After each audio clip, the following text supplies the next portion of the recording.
Good morning to everyone. So, dear students, it's our first video lecture of this chapter. This is the fourth chapter, and in this chapter, we are going to understand about articles. So, first of all, we have to understand what are the articles and its types. So, the words a, n, and the are called articles. जो words होते हैं ए an और the, इन तीनों words को हम articles बोलते हैं. Articles are actually demonstrative adjectives and are used to point out people or things. जो आर्टिकल्स होते हैं वो डेमोन्स्ट्रेटिव एडजेक्टिव्स होते हैं और वो पीपल और थिंग्स को पॉइंट आउट करने के लिए प्रयोग किए जाते हैं. So they are used before nouns, इसलिए उनको नाउन से पहले प्रयोग किया जाता है. A and an are indefinite articles while the is the definite article. तो हमें ये समझ में आया है कि दो तरह के आर्टिकल होते हैं, डेफिनेट और इनडेफिनेट. जो द वर्ड होता है वो डेफिनेट आर्टिकल है, ए और एन जो होते हैं वो इनडेफिनेट आर्टिकल है. Since we don't have articles in Indian languages we should try to understand their use carefully. हालांकि हम अपनी इंडियन लैंग्वेज में आर्टिकल्स को प्रयोग नहीं करते, इसके बावजूद भी हमें बड़े ध्यान से इनको केयरफुली इनको यूज़ करना सीखना है. ए और an, we use a and an before countables in singular number. तो ए और एन को हमें काउंटेबल्स थिंग्स के साथ प्रयोग करना है और ये भी ध्यान रखना है कि वो चीज़ सिंगुलर हो, एक हो. जैसे कि a book, a chair, a tree, an apple, an ant, an island. The words book, chair, tree, apple, ant, island are all countables in the singular number. It is clear that we cannot say a milk, a strength, a tea, since milk, strength and tea are not countables. हम इनके साथ milk, strength और T के साथ हम ए नहीं use कर सकते, ना एन यूज़ कर सकते, क्योंकि ये काउंटेबल्स नहीं है. हालांकि ये सिंगुलर हैं परंतु ये अनकाउंटेबल है. Similarly we can not say an apples, an ants are trees. Apples, ants and trees are countables but they are in the plural number. जो ये trees हैं और apples हैं और ants हैं ये हालांकि काउंटेबल है परंतु यहाँ पे वो प्लूरल की तरह यूज़ किए गए हैं, इसलिए उस कंडीशन में भी इनके साथ ए और एन नहीं आते. तो ए और एन किसके साथ आते हैं? जब कोई चीज़ काउंटेबल हो और सिंगुलर हो. We use a before a countable in singular number beginning with a consonant sound. ऐसे वर्ड जिनका साउंड कॉन्सोनेंट हो, साउंड बोल रहा हूँ वो भी स्टार्टिंग का साउंड, और वो सिंगुलर हो और काउंटेबल हो तो उनके साथ ए यूज़ करना है. अगर वो सिंगुलर हैं, काउंटेबल है परंतु उनके स्टार्टिंग का साउंड वाउल होता है तो हमने वहाँ पे एन यूज़ करना होता है. जैसे अ बनाना, बनाना, ब साउंड है स्टार्टिंग में तो ए यूज़ करना है. अ लेक, लेक, ल साउंड है तो हमने ए यूज़ किया. अ सॉन्ग, सॉन्ग, स साउंड है तो हमने ए यूज़ किया. Right. We use an before a countable in singular number beginning with a vowel sound. जैसे कि an egg, E, egg. An orange, O. An apple, A.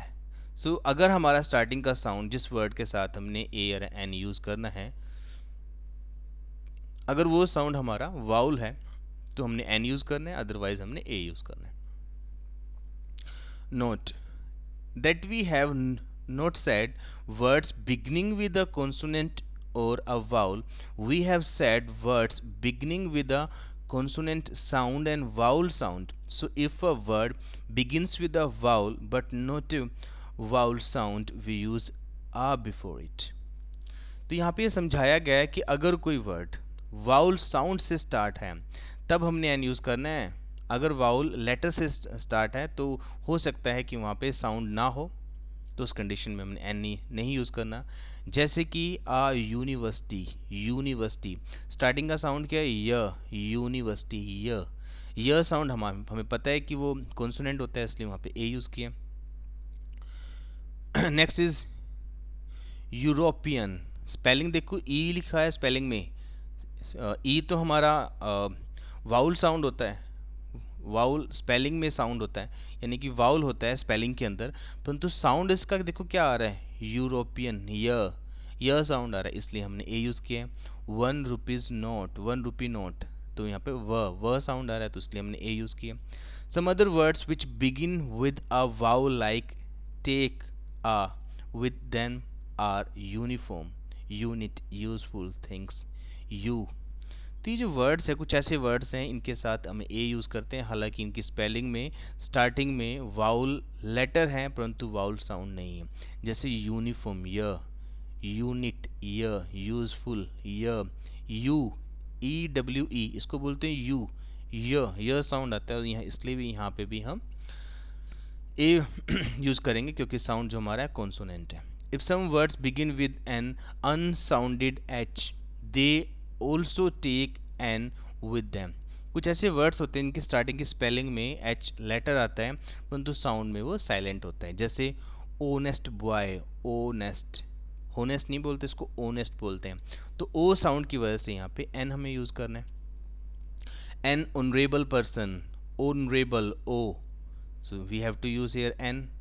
Some other words of this type are here, that's not called here, that is called air, air, air का मतलब ये देखो जो word है H E I R है, H A I R, hair यानी कि बाल नहीं है, H E I R, H E I R, air, air का मतलब होता है वारिस, एयरस, ऑनरेरी, आर। तो ये सारे वर्ड्स हैं एच से स्टार्ट हैं परंतु उसके बावजूद भी इनका जो साउंड है वो वाउल साउंड है सॉरी, और वो बोला नहीं जाता। In abbreviations if consonant begin with a vowel sound they take an with them, an M A, an M P, a P H D, अभी ये क्योंकि जो वर्ड्स हैं हमने इसको देखो स्पेलिंग पे कंसंट्रेट नहीं करना, हमने इसके साउंड पे कंसंट्रेट करना है। An M A, M, a sound बोला जाता है, जो हमें पता है कि जो वाउल है तो इसलिए यहाँ पे एन यूज़ करना है। एम पी वाउल है, पी एच डी कॉन्सोनेंट है, बी ए कॉन्सोनेंट है तो इसलिए हमने ये यूज़ किया। Come on the next point, the consonant M is pronounced as M so it begins with a vowel sound. The consonant P is pronounced P, so it begins with the consonant sound. Note the use of A in flowing phrases. कुछ phrases ऐसी हैं जिनको by default ही उसमें हम ए use करते हैं, ये logic काम नहीं करता वहाँ पे, बाय डिफ़ॉल्ट हम उसमें ए यूज़ करते हैं। जैसे to be in a hurry, to have a headache, in a loud voice, in a low voice, a bad cold, a noise, a pity, a pleasure, a nuisance, a shame, a fever. तो ये कुछ ऐसी phrases हैं जिनके साथ हमने by default A use करना होता है। On the behalf of this you have to solve this exercise number 1। The, we use the before a noun when we want to make it particular. जब हम किसी नाउन को particular बनाना चाहते हैं, विशेष बनाना चाहते हैं, उस कंडीशन में हम द यूज़ करते हैं। देखो एक्चुअली द कब यूज़ करते हैं, जब कोई चीज़ डेफिनेट हो। डेफिनेट का मतलब होता है कि जब कोई चीज़ लिसनर और स्पीकर दोनों को पता हो हम किसके बारे में बात कर रहे हैं, या फिर ऐसे समझ लो कि जब रीडर और राइटर को पता हो हम किसके बारे में बात कर रहे हैं तो वो चीज़ डेफिनेट बन जाती है, और डेफिनेट चीज़ों के साथ हम द आर्टिकल प्रयोग करते हैं। जैसे I have read the book, मैंने वह बुक पढ़ ली है, यू आर टॉकिंग अबाउट, जिसके बारे में तुम बात कर रहे थे। जिसके बारे में तुम बात कर रहे थे यहाँ से वो बात श्योर हो गई है किस बुक के बारे में बात कर रहे हैं, तो यानी रीडर और राइटर दोनों को पता लग गया कि कौन सी बुक है, तो बुक वो वहाँ वो पर्टिकुलर बुक बन गई है, इसलिए वहाँ पे बुक से पहले हमने द यूज़ किया। Let us walk towards the front gate, suppose, तो यहाँ पे ये शो किया गया है कि एक फ्रंट जो साइड है वहाँ पे एक ही गेट है, एक ही गेट होने की वजह से रीडर और राइटर दोनों को पता है किसके बारे में बात कर रहे हैं, तो वो फिर हम वहाँ पे द हमने आर्टिकल प्रयोग किया। हम सेकेंडली इसको स्पेसिफाई भी कर रहे हैं या पर्टिकुलर भी कर रहे हैं कि कौन सा गेट जो फ्रंट गेट है। नेक्स्ट है with superlatives, the sweetest song, the most intelligent student. तो जब हम सुपरलेटिव डिग्री यूज़ करते हैं उसके साथ भी हम द प्रयोग करते हैं। हमने पिछले जो क्लासेस थी उसमें पढ़ा भी है कि सुपरलेटिव डिग्री के साथ हम द प्रयोग करते हैं। With such words as first, last, next, only, same, flowing, previous, कुछ वर्ड्स हैं, जब इन वर्ड्स को प्रयोग करते हैं तो इनसे पहले हम द आर्टिकल प्रयोग करते हैं, जैसे the last bench, the only son, the next house. But the is not used with such expression as, परंतु कभी कभी दा नहीं भी यूज़ होता, कब नहीं यूज़ होता वो हमने यहाँ समझना है। जैसे लिखा हो ना लास्ट नाइट, वैसे ऊपर हमने पढ़ा है कि लास्ट के साथ हम दा यूज़ करते हैं, परंतु जब ऐसे लिखा हो last night, last week, last month, last year, या next week, next month, next year, तो इनके साथ उस कंडीशन में हम दा नहीं प्रयोग करते, राइट। जैसे कि what did you eat last night, the last night बोलना गलत हो जाएगा। Will you come here next Sunday, right. with a common noun when the noun represents the whole class। हम कॉमन नाउन के साथ भी हम दा प्रयोग कर सकते हैं जब वो कॉमन नाउन पूरी क्लास को रिप्रेजेंट करता हो, पूरी जाति को बताता हो। जैसे मैं कहता हूँ the dog is a faithful animal, the dog is a faithful animal. जो डॉग होते हैं वो फेथफुल एनिमल होते हैं, तो हम किसी एक डॉग की बात नहीं कर रहे, पूरी डॉग की प्रजाति की बात कर रहे हैं। जो डॉग्स होते हैं, यानी कि यहाँ पे डॉग्स है, द डॉग का मतलब यहाँ पे डॉग्स हैं, तो जो डॉग्स होते हैं वो फेथफुल होते हैं। The elephant has a remarkable memory, जो एलिफेंट की मेमोरी होती है वो रिमार्केबल है। तो हम ये बताने की कोशिश कर रहे हैं कि किसी एक एलिफेंट की नहीं, उनकी पूरी प्रजाति की। और we can say elephants have the remarkable memory, तो इस बात को हम ऐसे भी कह सकते हैं, the elephant has a remarkable memory, और ऐसे भी बोल सकते हैं elephants have a remarkable memory. जहाँ पे हमने दा लगाया वो पूरी क्लास को डिनोट कर रहा है, सभी एलिफेंट्स को डिनोट कर रहे हैं। with such nouns as earth, moon, sun, sky, etc. These things are only ones of their kind, but they are not proper nouns। देखो कुछ चीज़ें ऐसी होती हैं जो अपने तरह की केवल एक ही होती है, तो वो प्रोपर नाउन बन जाती है। प्रोपर नाउन के तो हमें दा यूज़ करने की ज़रूरत नहीं पड़ती, क्योंकि जैसे नेम क्या है, किसी का नाम है, जैसे बोलते हो मोहित, रोहित, कुछ भी नाम बोलता हूँ तो नाम के साथ हम दा नहीं यूज़ करते। ये जो चीज़ें हैं यानी कि अर्थ, मून, सन, स्काई, ये यूनिक हैं, इसके बावजूद भी एक प्रॉपर नाउन नहीं है, ये कॉमन नाउन है, इसलिए यहाँ पे हमें दा प्रयोग करना होता है। जैसे कि we can see the moon in the sky, the earth revolves around the sun. With the names of rivers, rivers के नेम के साथ हम दा लगाते हैं, जैसे the Ganga. Seas in ocean के नेम के साथ दा लगाते हैं। माउंटेन रेंज के नेम का दा लगाते हैं। होली बुक्स के नेम का दा लगाते हैं। ट्रेन्स, शिप्स के साथ हम दा लगाते हैं। एरोप्लेन्स के साथ हम दा लगाते हैं। न्यूज़पेपर के नेम के साथ हम दा लगाते हैं, जैसे the Indian express. Well known buildings के साथ दा लगाते हैं, the Taj Mahal. Countries of the name contains a common noun, ऐसी कंट्री जिनके नाम के अंदर कॉमन नाउन आता है, जैसे स्टेट होता है और किंगडम होता है। स्टेट और किंगडम जिसके नाम के अंदर आएगा वहाँ पे हम दा लगाते हैं, जैसे the United states of America, the United kingdom. Directions के साथ यानी कि नॉर्थ, साउथ, ईस्ट, वेस्ट, इनके साथ दा लगाते हैं। द होल फैमिली, जब हम किसी फैमिली को डिनोट करते हैं, अरोड़ाज, द अरोड़ाज बोलते हैं। द भाटियास, ओके, द मंगेशकर्स, तो इस तरह फैमिली को जब डिनोट करते हैं साथ भी हम दा लगाते हैं।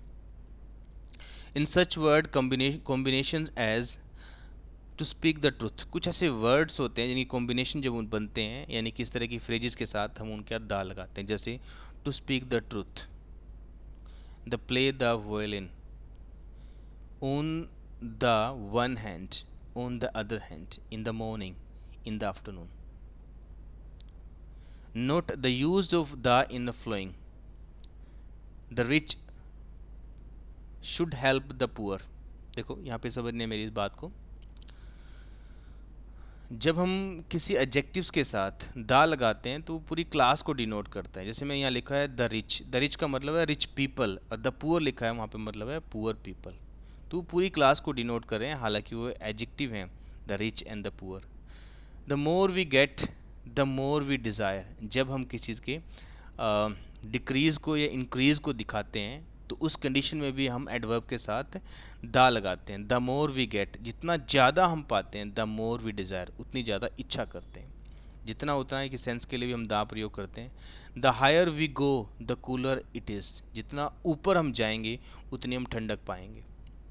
Cloth is sold by the metre, by the metre यानी कि बाय द का मतलब होता है के हिसाब से, की दर से, इस सेंस के लिए भी हम दा को प्रयोग करते हैं। जैसे cloth is sold by the metre, cloth है वो मीटर की दर से बेचा जाता है। We can buy oranges by the dozen, तो डजन के हिसाब से, डजन की दर से हम ऑरेंजेस खरीद सकते हैं।